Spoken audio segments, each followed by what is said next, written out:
what what was it that like just said, dude, Wojo, what are you doing? Like, what was that? Was Yeah. that the marriage?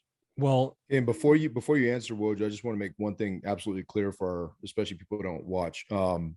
Stu resonated, but minus the muscles and the brains. But go ahead. so well, and let me answer two questions there, Stu. Yeah. One is like I had a complete lack of focus, and if I look back, even and you brought a point that I never even thought of, like so what happened was that same lack of focus that I experienced in business.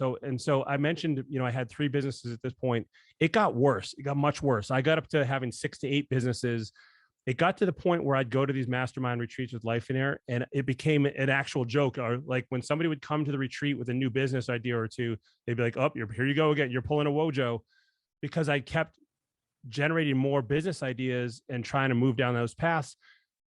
And so that same lack of focus, and when you just said it, it just struck me, is like I had that same lack of focus through my education too, because I'm like, hey, it was all based on what ifs, right? Like, so, well, hey, maybe I'm gonna be a chiropractor, maybe I'm gonna be a physical therapist, maybe I'm gonna be an MD, maybe I'm gonna be a scientist. And so I would investigate all these different things to set myself up, to give myself options. Well, that same mentality, and I didn't put it together till now, is the same thing that showed up for me in business.